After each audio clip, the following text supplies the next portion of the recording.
SummerSlam is fast approaching this Sunday. One of the headliners in studio today is with us, WWE wrestler Brock Lesnar. Kerry wanted to have a ring in here to see you give me the suplex, and I passed on that, Brock.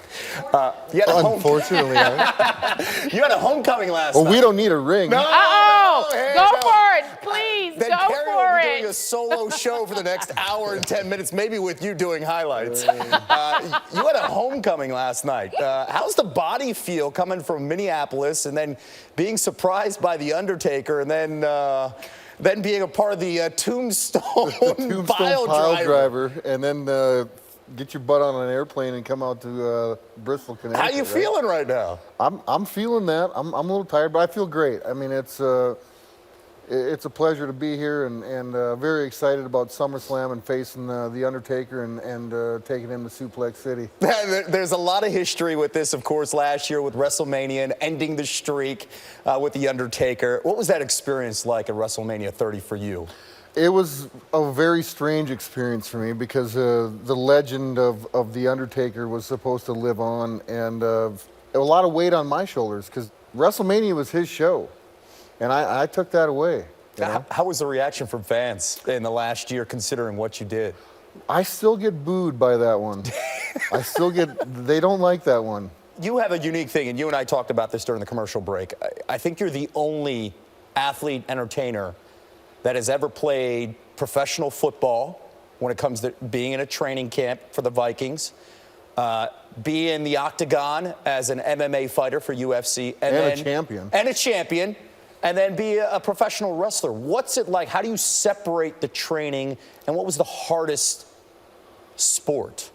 Well, I think for a number of years, you know, I grew up as an amateur wrestler. I started wrestling, amateur wrestling when I was 5 years old, and it took me a long time to gain success in the sport. It wasn't until my very last tournament of my career I won the tournament. I was a runner-up in 1999. I got beat in a match by a guy by the name of Stephen Neal, who went on to play for the Patriots. And so the training in that was long, and the payoff was a long time.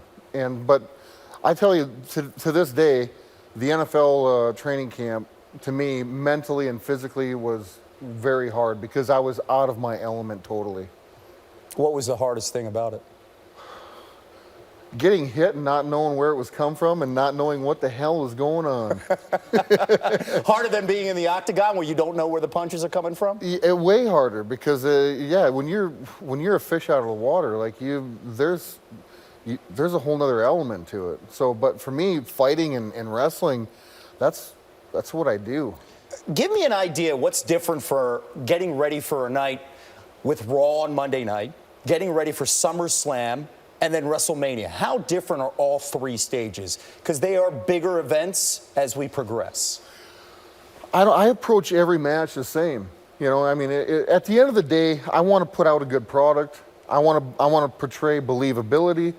I want to be an ass kicker.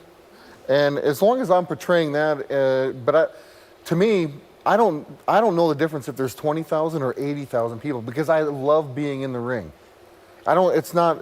To me, it's about being in there and performing, and as long as there's people out there and as long as I'm doing my job, that's why I'm here. Like I love being in the ring. Mm-hmm. Thanks for joining us, and of course, good luck on Sunday, SummerSlam on WWE Network against The Undertaker. We will work on the suplex in the commercial break. I'll pass on some pointers. You ready for that? I'll show you a couple examples.